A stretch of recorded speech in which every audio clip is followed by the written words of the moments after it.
I think we can all admit that sometimes our phones and other electronics can consume our daily lives, and that's why taking a little digital detox every once in a while is necessary. Here to offer some tips on this global day of unplugging is the founder and president of Discover Organizing, Yesko Diana. Welcome. Thank you. I have to say that this is a point of contention in our house. My husband, I'm like, put down your phone, and then 5 minutes later to me, please, can you put down your phone? It's this ever evolving thing. And I want to know why is it so important to just take a break sometimes? Yeah. Well, have you ever taken a yoga class or any type of exercise class where you're in a class and they say, you know what, just for 60 minutes, everyone put your phones in the locker or put your phones away, and you're like a little nervous at first, but then after the next 10 minutes, you're fine because you're now engaged in something that's mindful. It's about wellness. It's about you. It's just about you, right? And you're taking care of your body and your mind. And so the more we increase that time, we're not only going to feel great inside, we're going to be a lot more productive outside too. I'm so glad that this day exists because I think it's a good reminder to all of us that we consume and use our devices too much, but it's become an unnecessary evil. I talk about this all the time, how many different apps the kids need for various activities, the emails coming in from the school, from work. We're constantly connected because we have to be almost.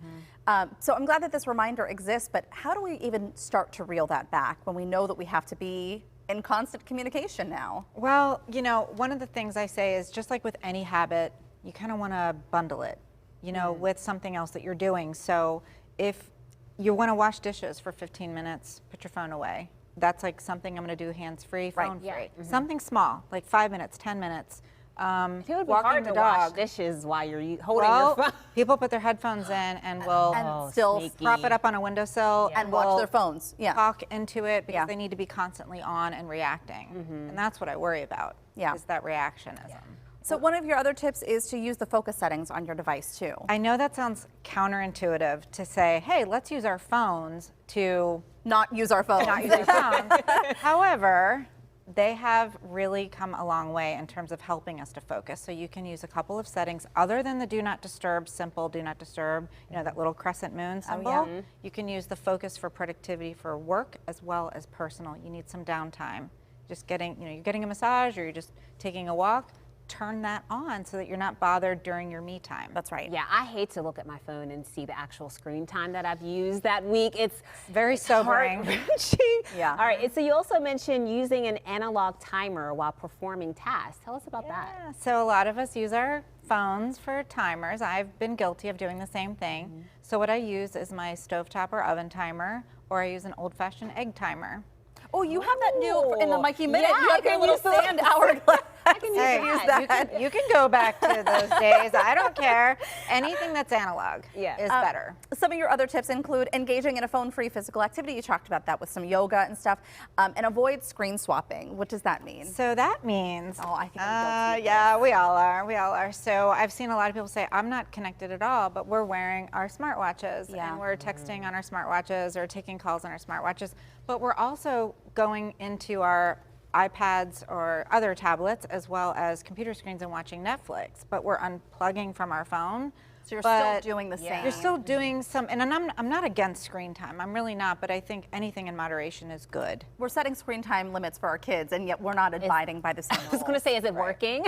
Yeah, I know, it's not.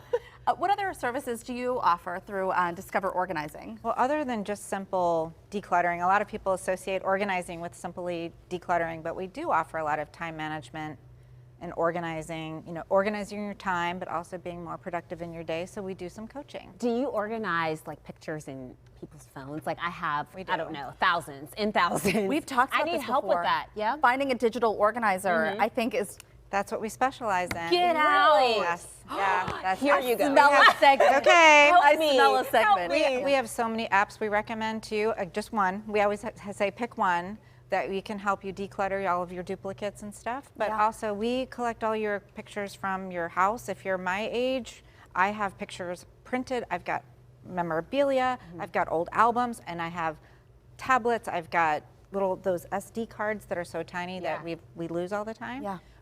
But our phones, right? So what we do is we make sure it's all in one place.